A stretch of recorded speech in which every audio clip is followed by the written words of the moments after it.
feel safe. Would have been nice to have that message pop up before I started streaming live instead of right when I started streaming live. But I'm not going to moderate this chat or this, if you end up chatting, this live stream because I am driving and I want to share some thoughts on uh, what to do. This is a very specific topic, so um, may not be for everybody, but I want to share some thoughts on what to do when somebody who is not directly your customer wants to put demands on you as a small business owner. And I'm going to share, obviously, specifically from the perspective of somebody who owns a shipping business or delivery business, because that's what I do. But I hope that there might, I, I actually hope there's not that many scenarios where this happens because it's kind of a potentially annoying and awkward situation to face. But it has come up for me a few times. And, we live in a world where so many different people have their hands in every pot. You'd think it would be as simple as a customer calls you directly and you would do the job directly for the customer. But the fact is that in a lot of different systems, there are different people who have their hand in that pot for one reason or another. And the two examples I'm going to give today, by the way, I'll probably do a polished video on this later, but partially just to pass the time for myself as I'm driving here, I'm going to share the thoughts. Hopefully, it will be kind of a roughed out but decent overview of the thoughts I want to share.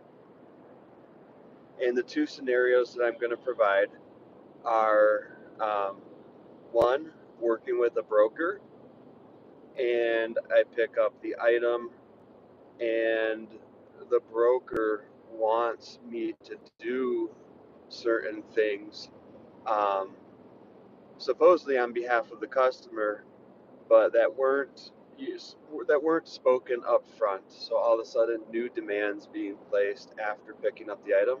The second scenario I'm going to share is um, is current.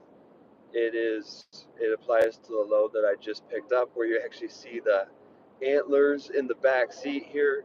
You see the radial arm saw in the front seat. This is my co-pilot right now, simply because this load took up so much space in both the trailer, the back seat, the back of the truck, everywhere, that this saw, which I brought along and ended up not even using to build out the trailer for this, not even specifically for this shipment, just a general idea that I wanted to build out the trailer um, with an enclosed space, and ended up doing that for this shipment, but not even using that saw. So it's just been riding along all the way from Michigan down to Florida up to New Jersey and now back to Michigan. So those are the two scenarios.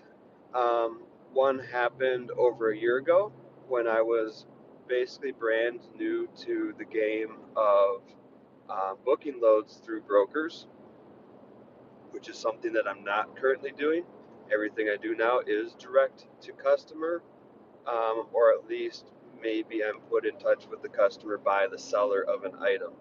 So there might be a little bit of a middleman, but it's somebody with a specific interest in that item, and not just somebody who's making a living off of connecting drivers with loads that they really um, aren't necessarily personally connected with at all. It's just a business, just a way of doing business. So, so let's go back in time, and I'm going to say up front that in this first scenario, I did almost everything. I don't want to say wrong, but I did it in a way that I have grown away from in my perspective. And so what happened was I booked a load, and the load was booked out through a brokerage, so there were multiple people working for the brokerage, and it ended up escalating to the point that I was in direct contact with the owner of the brokerage. But it started off, I was booked the load by an employee of the brokerage, and um, it was a machine, just a kind of a generator-sized metal machine that was going from Indiana to somewhere out east. I don't remember exactly where. Might have even been New Jersey. Um, in fact, I think it may have been. Um, the machine had, I think it was built by this manufacturer, which seemed to be a pretty small time manufacturer. If I read the situation correctly, it was a Mennonite business, and it was built with um, slots on the bottom, like you have on a pallet, where you can uh, feed straps through or whatever. But definitely intended for securing they had the foresight to build it that way, so it could be pretty easily secured. Um, I was using a Ford E450 former ambulance as my tow vehicle, and I got a lot of flack. I mean, people either loved it or hated it. And as you might imagine, based on the topic of this video, the the broker and the brokerage, the general feeling at the brokerage um, with whom I booked this particular load was that they hated it. And I had many other people say, "Oh, that's so cool. That's a great idea." And in all honesty, it was a great idea. The 450 7.3 diesel, um, 1997, low miles, very comfortable vehicle to use, to drive, to live out of in the process. Um, I really think I had a solid idea there and ended up not quite following through on that and selling it and going through a slew of other vehicles when I really had a very, very ideal vehicle um, right from the get go. So the image there was what was the issue. But it started as doing the normal things, pick up a load, send, not all brokers ask for this, but some brokers ask you to send them a photo of the load afterwards. And knowing that not everybody loves the ambulance, I've tried to keep that part of it discreet and focus on showing the load itself strapped down. The weather's picking up a little bit here, so I'm just leaning forward to focus on the road. Um, Anyways, we'll get to that later, so I won't share more details about today's pickup yet. Um, so, what it started as was, I think actually the worker caught a glimpse of the ambulance in the photos of the load loaded and strapped, and that set off the chain of events um, and escalations. And she just asked, "Are you towing an ambulance?" And I didn't say the snarky response, which would have been, "No, I'm towing with an ambulance. What I'm towing is a trailer and it has your item on it." Um, but I just said, "Yes, I'm towing with an ambulance." Or I said former ambulance because that's important clarification there. My tow vehicle is a former ambulance. Didn't, and this wasn't something I did wrong. I didn't really try to defend that. I didn't say it's a great vehicle and it gets the job done. And um, it's actually, I don't know why more people aren't doing it, but I'm the only one smart enough to have figured this out. I didn't say any of that.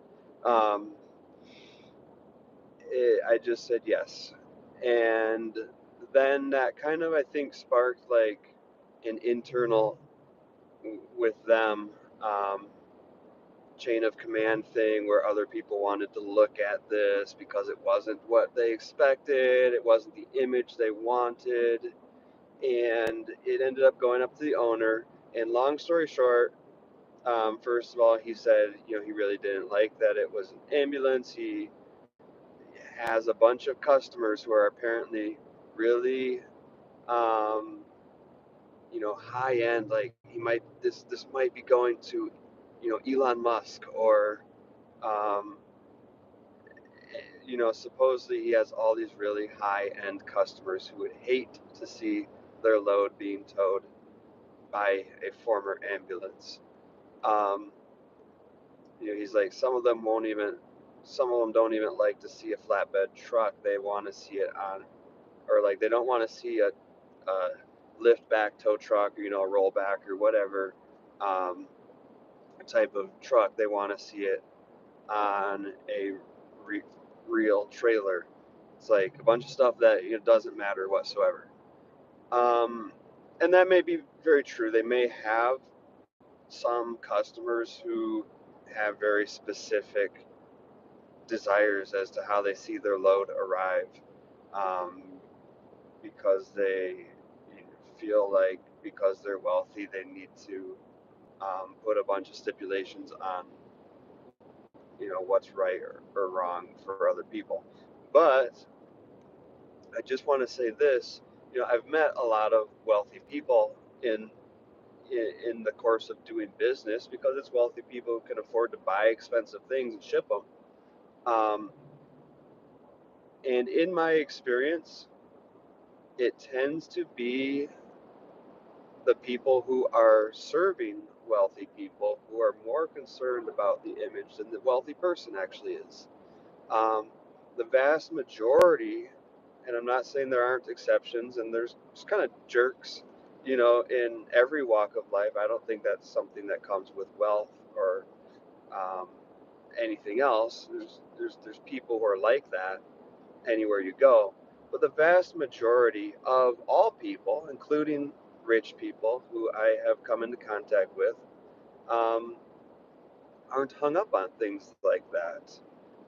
But there is a perception and there is a fear from somebody who's trying to, maintain a relationship or impress their employer, or somebody who does business with them consistently. There's a fear from that person that they need to uphold a certain image that that wealthy person may very well not actually care about.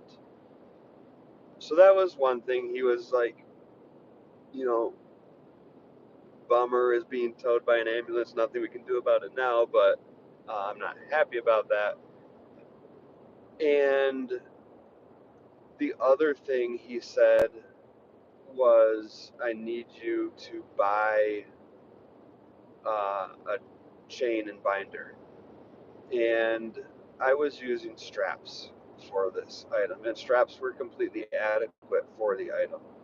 Um, I think the item probably weighed maybe 2,000 pounds, and I had several straps rated at a working capacity of 3,300, 3,333 for whatever reason. Um, just standard 2-inch yellow straps. And I've hauled, and even before I got into the business, I've hauled a whole bunch of things, including much larger, much heavier things than that particular machine, with those straps, and never had any issues. Um, at least once I learned how to use them, which was quite a ways um, before this scenario took place. So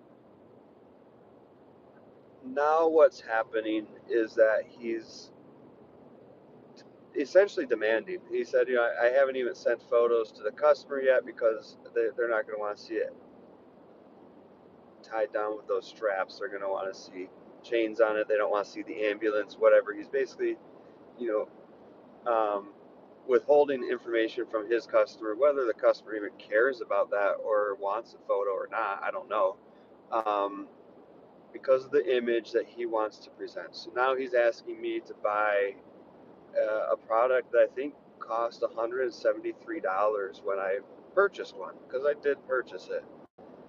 And that's going to be the key. I think there are several smaller points I wanted to make here, but that's the key point. If that same scenario happened and a comparable scenario did happen today, I'm going to firmly, respectfully, politely, but firmly hold my ground and not make an expensive purchase because somebody I'm working with, who, in my opinion, and the broker could more reasonably be called my customer than the people with whom the scenario happened today, because the broker is my direct contact. He is the broker. The brokerage is the organization through whom I booked the load. So in a way, they kind of are my customer, but not really. They're more of a business partner. Um,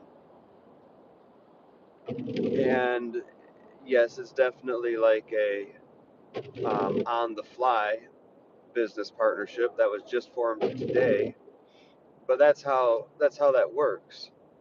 They We are both cooperating to accomplish the same job, and we have contractual expectations of each other. So we're not really customer, and neither one of us is really the customer.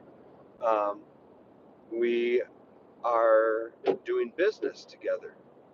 We have a contractual business relationship, and every time you book a load through a broker, you're entering into a contract with that broker saying that you're going to do certain things and they're going to do certain things. Certain thing I'm going to do is I'm going to carry that load. I'm responsible for getting it safely from point A to point B. And the contractual obligation on the broker is that they're going to pay me when I complete that process. And there might be other things in the contract too. The contract might say it needs to be covered, or it needs to be the only item on the trailer, or it needs to be direct. Time is of the essence. Like, who knows what else, but it should be spelled out in the contract. And there's nowhere in the contract that it says it should be towed by anything other than a former ambulance. Or sometimes when brokers put the ad up on the load board, which is the platform where brokers can, push out their loads to connect them to a driver or a business that actually ships them. Sometimes they do say chains and binders only, no straps. So if they say that up front, then that's part of the implied contract for that item. It's stated up front, it's clear, and the expectation has been set. And I, as the driver and the owner of the business that's moving the item, I have had the opportunity to say yes or no to that expectation. And if I want to say no to it, I'm not going to take that load. So you can see where the issue arises when that becomes a new expectation after I've picked up the load and it wasn't presented up front. Um, it's really snowy. I should have kind of pushed on. The weather broke for a minute, and I took the chance to grab a Subway. And in that half an hour, the storm, made some progress. So I'm driving through some bad weather again. Um, Anyways, sorry, I'm getting off track here. But in this previous scenario, I just have to be really focused on the road. So if I lose my train of thought, that's because I'm giving priority to to the driving. But in that previous scenario, a new expectation was placed on me, and it felt very pressured for a number of reasons. And one was kind of the way that the guy presented himself. He's like, I understand. I started. You should have seen the kind of equipment that I started with. And he really just kind of suggested that my equipment was substandard, which it wasn't really. I made a conscious choice to buy the vehicle that I did, because it was genuinely a great choice, uh, and I don't feel like you need to have a F-350 dually pickup truck. That's not the only vehicle that can tow a trailer. It just depends on what you want to do, and for my purposes, what I was using was a good choice. Um, the trailer was a little bit less than ideal, more so than the tow vehicle, because it was a car hauling trailer specifically, but I wasn't hauling a car with it, and it worked completely fine. Um, but in that way, it was not actually my first choice of trailer. It was what was available, so there I'll give some credence to that. But overall, I have straps. I have a good functioning trailer. I have a good functioning vehicle. Um, yes, I might have some room to grow, but it's not like I was using junk equipment. So just leave it at that. And he kind of suggested that he started using junk equipment like I was using, and he totally understands where I'm at. Um, and he also grew from there to become the owner of a successful brokerage, and that, and he even said, like, reach out anytime you need any help, or um, you know whatever. He almost set himself up like he is going to be some sort of mentor, or like a really good business relationship at least, or um, a really beneficial one in some way. And that just added to the pressure that I felt to meet his expectation, that demand. It's like, oh, this is someone who's going to help me or whatever. But in the back of my mind, at the same time, I was thinking, if you want to help me by not demanding that I spend $173 on chain and binder. Like, you have insurance, I have insurance, and it's not going to get damaged anyway. Um, I already towed it. I've already, hauled it half the trip with the straps by the time I bought the chain and binder. Like, I can give you, and here's, so digressing into the story a little bit, but here's kind of the advice that I'm going to pull out of it. This is what I would tell my former self. Um, Instead of thinking, kind of angry things like, well, what you could really do to help me is just not insist that I spend this money. I could have just said no to spending the money. Um, I could have politely declined to start with, and I could have, offered every, kind of consolation prize that I could without without putting myself out. I could just say, which I was going to do anyways, which was true, and which was something I was going to do anyways. Don't worry, I'm going to stop and check this often. Um, these straps are rated for such and such, which he should have known. I mean, I'm not the only guy who uses those straps. Um, he even said, like, yeah, if the DOT saw you using those, No, the DOT. I mean, it's literally rated, and I looked up later. So I'm digressing again, but I did look up later the specific DOT regulations about straps, and it just says you need to use straps or tie downs that are rated for what you're doing. And uh, the straps I was using were definitely rated for what I was doing, what I was using them for. So I don't know what he had in his head. You know, he's too used to booking 18,000 pound semi loads where you actually do need to use chains and binders, and he forgot that this is a little 2,000 pound machine. Um, and the advice I would give myself is don't argue all those facts. Knowing them in my own mind was good enough. I didn't need to like argue all of that with him or make all those points, but I could have them in the back of my mind for um, if he really started to press the issue, I have some responses ready. But I don't need to go off on him about all of that stuff right off the bat. I can just respectfully say that I'm not going to buy the chain and binders, that I understand his concern with getting the item to its destination safely, and believe me, I'm very much on board with that same goal. Um, I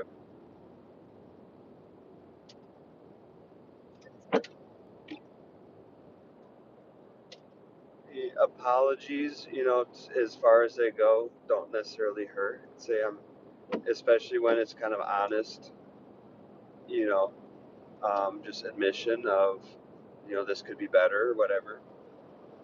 And in that scenario, it could have looked like, I'm sorry, the tow vehicle isn't what your customer might like to see arriving, and I'm sorry, this isn't quite the image that you'd like to be represented with. Um, and maybe just leave the ambulance alone because we don't see eye to eye on that, and we're not going to. And I'm not really trying to argue something. I'm trying to connect with him and make him feel better. Um, so I might say, the trailer is definitely something I'd like to upgrade as soon as I can. Um, so just like admitting as much as possible, offering as much as possible, um, extending, allowing him to be in the right on as many things as possible, and not need to bring up any of the ways that I'm in the right. Like all of that, I definitely don't think that, basically, I don't think that being a jerk about it is the way to go.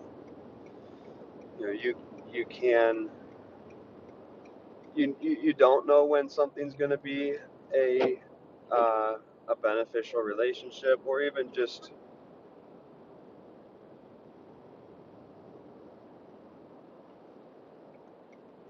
even if it's not a beneficial relationship, it can just be like an interaction that doesn't go bad and leave you with bad feelings. Um,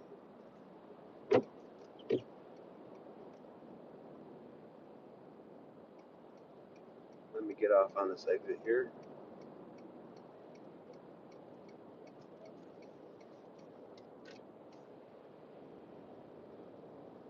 Perfect. So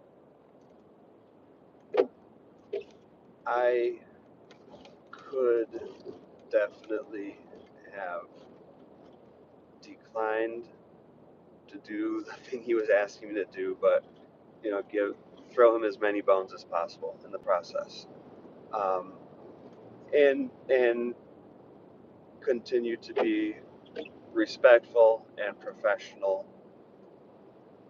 in that whole interaction. Um, and if it came to it, I could even very gently say, not sarcastically, like I wanted to. at some level, but just politely say, I'm sorry, I don't have it in my budget to spend this money right now. Um, I know you are concerned with your item getting to its destination safely, and I will be very focused on making sure that that happens, but I'm not able or willing to spend the money for the chain and binders right now, and I don't feel that it is necessary. Um, you know, because obviously, if I did feel like it was necessary, I would go ahead and do it. Because if that is what is actually needed to complete the job that I've been assigned to do, then I'm gonna do it. But I really sincerely believe that it was not needed. Um, it didn't hurt. I do remember, putting the binder and chain on and thinking, wow, this is like a really good system and it is incredibly secure now. Um, there is less potential for movement or adjustment than with the straps. Like, it ain't going anywhere. Um, and, with the straps, there was more room for error. And I did even detect a little bit of movement, um, which I was able to resolve by making sure that I had the straps tied off to anchor points rather than just the side or edge of the trailer. Um, so while there are things that I can learn and improve on along the way, buying the chain and binder was not an absolute necessity. And it can really throw you for a loop in your business when, especially if like me, you're actually just starting out and you really do have a very limited budget and you're hoping to see some money come in that isn't immediately matched by money going out. And yes, you're willing to invest in your business and in the things that you need for your business, but you need one person or maybe a small group of people who have the interest of the business first in their mind to make those decisions about how you're going to invest and what you're going to invest in. Because if you listen to 98 people telling you what you need to invest in, you're going to end up investing in 98 different things, and you can't afford to do that. The vast majority of people, when starting a business, can't afford to do that, and even those that can probably shouldn't, because you're going to get so spread out. Because 98 different people are going to have 98 different ideas of what's most important to prioritize and what you should invest in. And at the end of the day,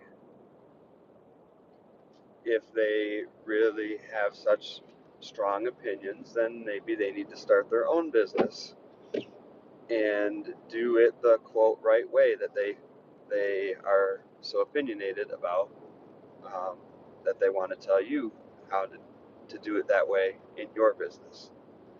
Um, so, at this point, making that purchase, I was just throwing away $173, and that's not nothing, especially when you're doing like a $500 transport. Um, you're paying for fuel, you're paying for other expenses, you have a vehicle to maintain. That $173 might be the difference between you're making money and you're losing money. Um, and then the problem is the next time I do a transport, that person might have another idea of something they want to see me do, so they can feel better about the transport or how the customer feels when they receive it or whatever. And so by acquiescing to any such demand that comes my way after I start a job, I am just going to end up throwing hundreds of dollars in different directions that don't really serve me or benefit me or the success of my business. So I feel like I've spent a very, very long time to say this, 25 minutes here just to say this. The correct answer is A, to consider what the person is telling you, because maybe they're right. And if they're right, then I need to take their advice, you need to take their advice. But if you truly feel that what they're asking you to do is not right and it's not in the contract, it's not agreed up on up front, there's no real ground for them to stand on to ask you to do it. Unless it was like, I showed up with a wheelbarrow to move this load, then they could say, well, I mean, yeah, sure, it's not in the contract that you're going to use a trailer, but that is such a given that in no world would anyone possibly expect you to be doing it the way that you're trying to do it. And what I was doing was not like that. And you need to be able to discern, as you're running your business.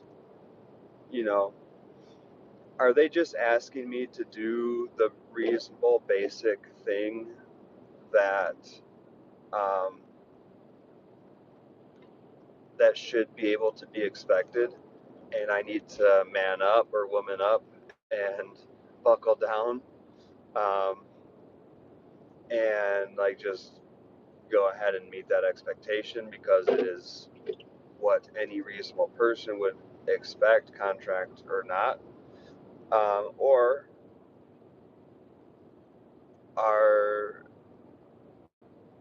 are they coming up with something that was not stated up front, and it's um, a new expectation that is unfair to place on me and that isn't in the best interest of my business? So I'm going to respectfully say no. And if I can just leave it at no, we move on. And if they really press, then I'm going to, respectfully double down and say, well, it wasn't in the contract. Um, and that causes an additional expense to me that I wasn't planning on. So, would you like to increase?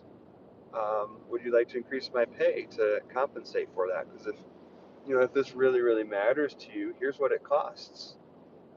It doesn't matter that much to me, so I'm not going to um, spend money out of my pocket on a cost that matters to you and not to me.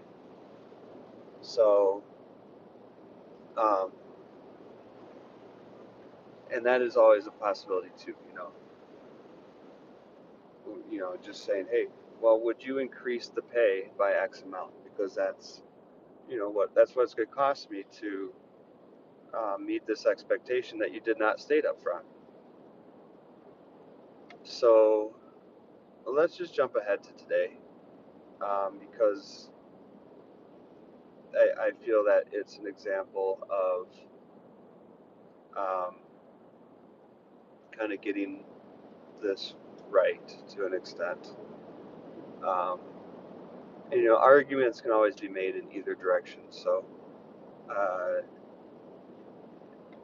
I think that I made the right call today, and someone else might disagree with that, and even a future version of myself or a past version of myself might disagree. But I'm going to take ownership of um, the opinion that I hold currently. So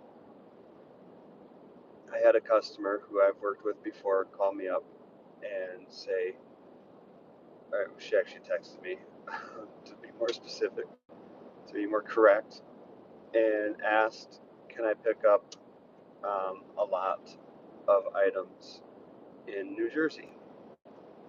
And she sent me pictures, and I said yes, and here's the price. And so it's a little more complicated than that because I was currently on a delivery run with my open trailer. I actually only have open trailers right now, just different sizes. And so I should say I was on a delivery run with my large open trailer, and I wasn't quite sure how I would manage this by, I knew I'd figure it out, which I did. And I built an enclosed space on the front of the trailer, and I used just lumber and plywood to essentially build a very fancy crate. And it's secured to the deck of the trailer, which actually is um, also secondhand to the trailer. So I have a 7 by 14 approximately platform on the trailer, which I purchased as a single unit. Um, and then I built the crate onto that, but it's fastened directly to the deck, and it's got like a 45-degree angle at the front for aerodynamics, but it's essentially a glorified crate. And um, so I'm getting ready to do this shipment, and the owner of the auction house contacts me and says, I hope you're bringing help, you're going to need it. And my gut reaction there was, or not really my gut reaction, my initial reaction, my initial response was probably not what it should have been. So that's not the good part of this scenario. But my initial response was, okay, I will go on TaskRabbit or something and find somebody because I normally work by myself. And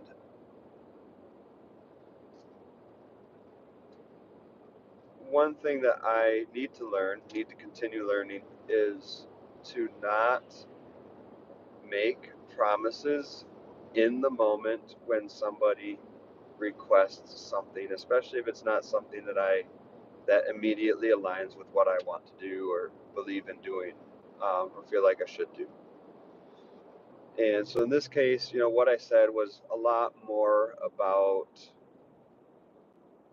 um, you know, meeting her expectation that she'd suddenly thrown at me out of the blue. And I mean, it's not like it was only an expectation. It was meant to be helpful. It was her letting me know that she felt like it's a two-person job, um, and that the auction house wouldn't be providing help directly, which is really unusual. Um, but so she's letting me know that I need to bring help, and my initial thought is I don't think I need help. I looked at the pictures, um, but I want to say something that makes her concern go away, or that doesn't cause this to escalate. So I say I'll go on TaskRabbit, and then I initially intend to actually do that, and right up until yesterday did intend to actually do that, and then I decided against it for a couple of reasons. One was financial. One was the really big one was about coordinating. I was like, okay, I'm willing to shell out. $80 for this. There's really two pieces that I feel like I could definitely use help with. Um, shouldn't take more than an hour. I'm willing to shell out $80 to $100 to just not have a conflict. Um, but scheduling that, because I ended up driving an absurd amount of time yesterday and I really had no time for stops, and I didn't want to be on my phone trying to schedule that out while driving. It's not like, press record and then sit and talk to the phone. That's a complex thing, and it didn't feel like something I should try to do while driving, and it didn't feel like something I wanted to pull over and try to do because I know it could take hours. I have to send messages to multiple people, and it might have gone completely smoothly. It might have been like the very first person I messaged immediately said yes, and then I said, okay, it should be about noon. Could vary a little bit. Does that work for you? And they say, yep, just give me a call when you're 30 minutes out. I'll be there. $80, cool. $80 sounds good. Let's do it. It could have gone just that smoothly. And so that's where, a different version of myself, because I'm somebody who sees all sides of a scenario or an issue. And I could make the argument like I should have just given it a shot and it would have been worth paying $80, and it could have, resulted in a great connection with somebody, and like all those things. I can make a strong argument for I should have just done it. But I decided it was, A, $80 I didn't really feel like I needed to spend, and B, being the bigger issue, I don't want to get on the platform to embark on what will likely be a fruitless search or a very time consuming search. Um, and and so I kind of realized like I need to tell her that I'm not bringing somebody just to be polite, um, and to reset that expectation before I arrive instead of it being a shock right when I arrive. I was so busy and focused on driving yesterday, and making time yesterday, that I didn't stop and didn't take the time to even do that. So I did that this morning, when I was still an hour, actually 2 hours or so out, and I just let her, and I think I did it the right way. I didn't make a big deal about it. I didn't say for this reason and that reason and blah blah blah, and um, it'll be fine or anything else. I just said I did not, and I also didn't say I wasn't able to. For me, it's kind of splitting hairs, but for me, that's part of taking ownership too. Is that I don't need to say I wasn't able to when the fact is I didn't try, and I don't need to say I didn't try or make excuse for anything. I just state the fact. The fact is, um, and all I really said was I did not find a second person, and I don't remember exactly how that conversation went, but I think she pushed back a little bit and said like you won't be able to do this on your own, and I said okay, thank you for letting me know, and I will figure it out when I get there. Um, and I am confident that I could have figured it out on my own when I got there, and I did figure the vast majority of it out on my own out of necessity. But what ended up happening was, her husband was there, and they are co-owners of, this business, and he helped me with a couple of things. The main thing he helped me with was removing the top off of a cabinet. Um,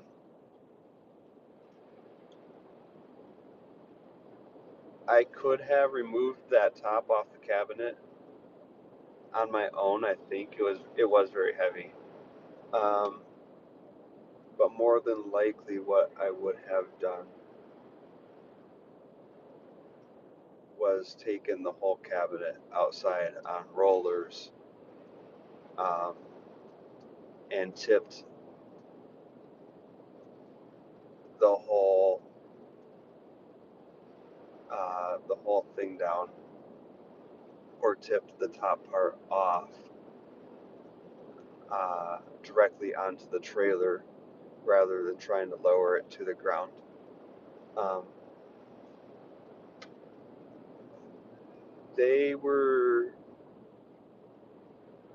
not impressed with the trailer, which was funny. Just yesterday, I picked up at a different auction house in near Atlanta, Georgia, and they loved the trailer. And they had their repair guy in, and he was thrilled with it. Oh, it's so cool! It's modular. You can do whatever you want with it. Love how you use this deck. Um, he was all about it, and the business owners in general liked it. Um, and I got the feeling they were going to be in the minority. I think probably a pretty small minority. Um, and I kind of assumed, that wasn't going to be the response that I got today, and I was very right. Um, and they also didn't think I was going to be able to fit everything in, but I did. Um, Obviously, with some use of the truck as well. And so the reception I got was like, it was awkward. It was very awkward. Um, it felt borderline rude to me, and I, considered being rude back. But I just kind of kept it professional and focused on the job, And I didn't say like, well, I'm here to do a job, so like let's get to it. But I just kept my tone upbeat. Um, didn't really try to be defensive or anything like that. Just, you know, this is this is how I'm going to do it, and um, I'll figure it out one piece at a time, because I can't really sit there and explain right off the bat exactly how this is going to look for each individual piece. But I do have a plan. I do have a general plan. My plan was I had bought a couple of 2x4s. I have a ton of blankets and pieces of foam and other things like that. I'm putting the pieces of furniture onto the 2x4s, with padding between them and the wood. I'm going to lift the 2x4s with the one end already on the trailer, which is why I'll be able to lean them onto it at like 45-degree angle. Then I'll lift the end that's on the ground and I'll push it onto the trailer. And that's what I did, and it worked perfectly fine. It was time consuming, but it wasn't all that hard. Um, so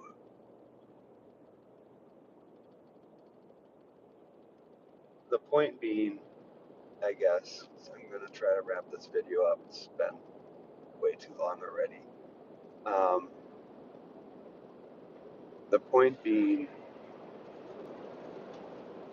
whether or not I could have just, brought a helper as they wanted, I chose, that yes, there were different factors and different things that pushed me towards that decision, but I chose not to do that, and I was able to, um,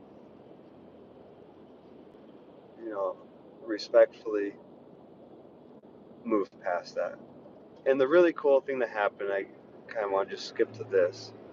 Really cool thing that happened was, the husband did help me a little bit with a couple of things, which was very nice. And it's kind of irrelevant whether I could have done them on my own. I guess it's kind of relevant because, you know, it would prove one or the other of us right or wrong. If there was anything that I couldn't have done on my own, first of all, it should even increase the gratitude that I have towards him for helping. Because if I literally couldn't have done the job on my own, then he saved me, or saved the job for me. Um, and if I could have done it on my own, then I could kind of sit here and brag like, oh yeah, I had it all along. I really didn't need help. Um, and I was right. But that doesn't really matter to me.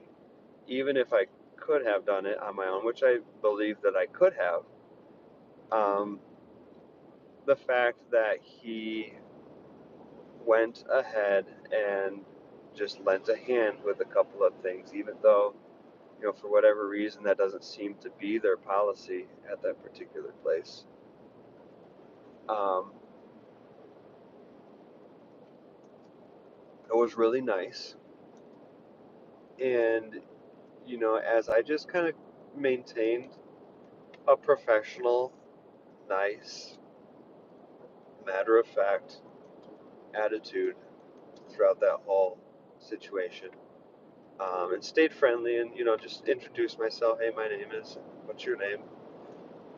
Just kind of, you know, redirected that conversation away from um, what seemed very abrupt to me, kind of rude, towards just the normal niceties and formalities of human interaction and business interaction, conversation. Um, he, I think, really warmed up to me and ended up being very nice. Uh, he kind of was in and out a couple times through the whole process, and he checked on me several times, and each time I said, I'm good, thank you for asking. And then there was one time where I said, actually, this one is pretty heavy, so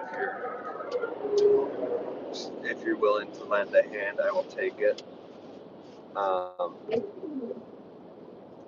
But it ended up being he ended up being a very nice person towards me, but it did take me kind of being firm for a little bit, um, and acknowledging his concerns. Like he said, how much he spent on the items. I said, yeah, I know, I saw the receipt, um, and I've worked with her before, and blah blah blah. Not trying to like prove him wrong, but just really just acknowledging that what he's saying is correct, and then trying to alleviate the concern a little bit, but mostly just, yeah. And I even said a couple times like, yeah, this trailer is not um, the most ideal for this purpose, but it's what I have, and I'm going to make it work. And I'm going to use a lot of extra padding and wrap and everything else to kind of make up for the deficiency of the trailer. And just, kind of trying to acknowledge his concerns as valid. At heart, he's concerned with his customer getting her items um, safely, and at heart, that is a really, you know, that is what matters. Um, so, instead of trying to kind of deflect or anything from that, just acknowledging what his concern is and letting him know what I'm going to do about it. Um, and that can be really disarming, especially when it came to like just saying, yeah, this isn't the most ideal trailer um, for this application. And then he, it kind of flips the switch, and then he's like, yeah, well, maybe next time I see you, you'll be in, um, you know, a really nice enclosed trailer or whatever. And I'm like, yeah, thanks, that is the goal. So like, so often we get defensive because we actually do feel a little bit insecure about something in one way or another. And when I can just kind of wear that insecurity right on my sleeve or just put it right out in the open, acknowledge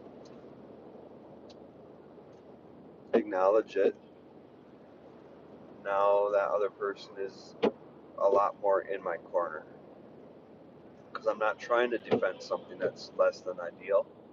I am acknowledging that they're right, but then they can see, like, well, okay, but yeah, this is what you have to work with, so um, can't blame you for working with it.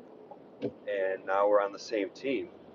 Now we both want you to have a nicer trailer, um, which we were on the same team to begin with. Obviously, both of us want me to have the nicest possible trailer. It's in both our best interest.